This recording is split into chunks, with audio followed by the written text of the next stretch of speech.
Welcome to our executive interview series at the UiPath On Tour Public Sector Summit produced by Feds Group. I'm Wyatt Cash, and we're here with Josh Bales, Senior Vice President for Groundswell. Josh, thank you very much for joining us. I'm glad to be here. Josh, I'd like to start by asking, for government agencies that are just starting to explore agentic automation, what advice would you give them about ensuring a smooth and effective implementation? Yeah, so I think when you're thinking about starting any kind of automation project, any kind of innovation project where you're doing something new, it's really important to start and measure first and then automate second. And what I mean by that is establish a baseline for what you're delivering on today, your key metrics, so that you can understand the return on investment on what you're automating. Otherwise, it'll look like you're automating for automation's sake, which isn't really what we're trying to do here.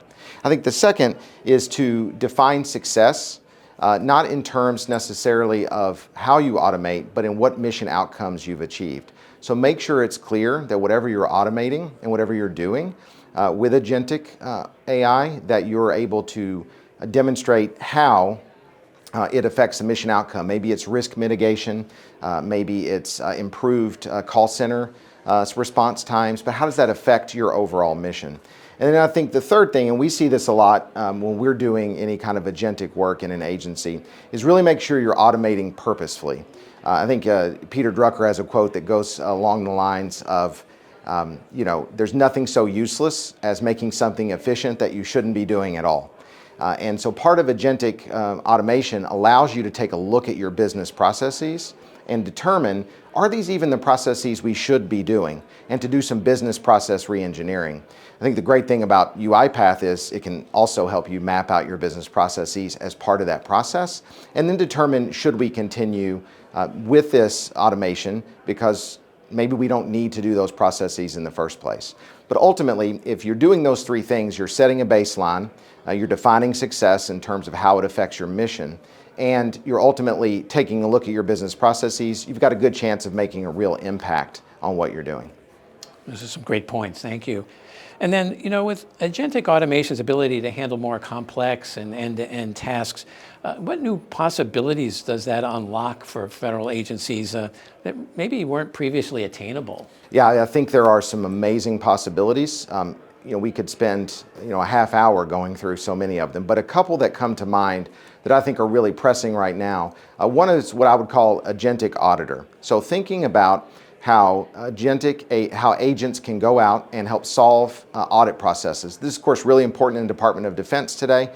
Think about when you're in an audit, there's a thing called provided by client. We have to go gather a lot of documents. Agents can go out and do that, gather the documentation, gather the data, which is traditionally a really labor-intensive process, and agents in the past couldn't accomplish that because it was complex.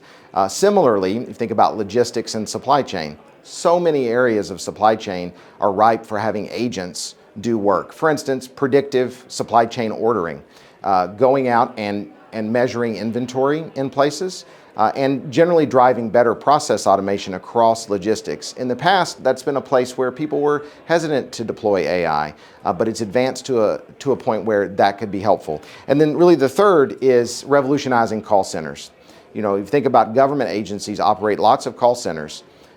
Agents can now respond directly to customers who are reaching out either through a chatbot or actually verbally through call center, and provide feedback quicker, especially on easy inquiries. But also, and this is really critical, when you're a call center operator, you can gather data, using an agent, gather data on who you're talking to more swiftly. A lot of times when you're in a call center, you have disparate software systems that are all providing different data. The agent can grab that data in real time for you so that you have a full picture of what you're talking about to the person in real time, which is really helpful in terms of improving customer outcomes and improving access to information for citizens.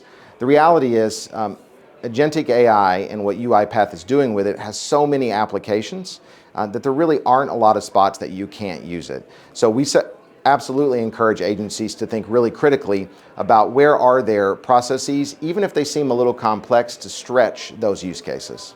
Those are some great examples. Well, Josh Bales, thank you so much for joining us here at the UiPath On Tour Public Sector Summit. I'm glad to be here. Thank you.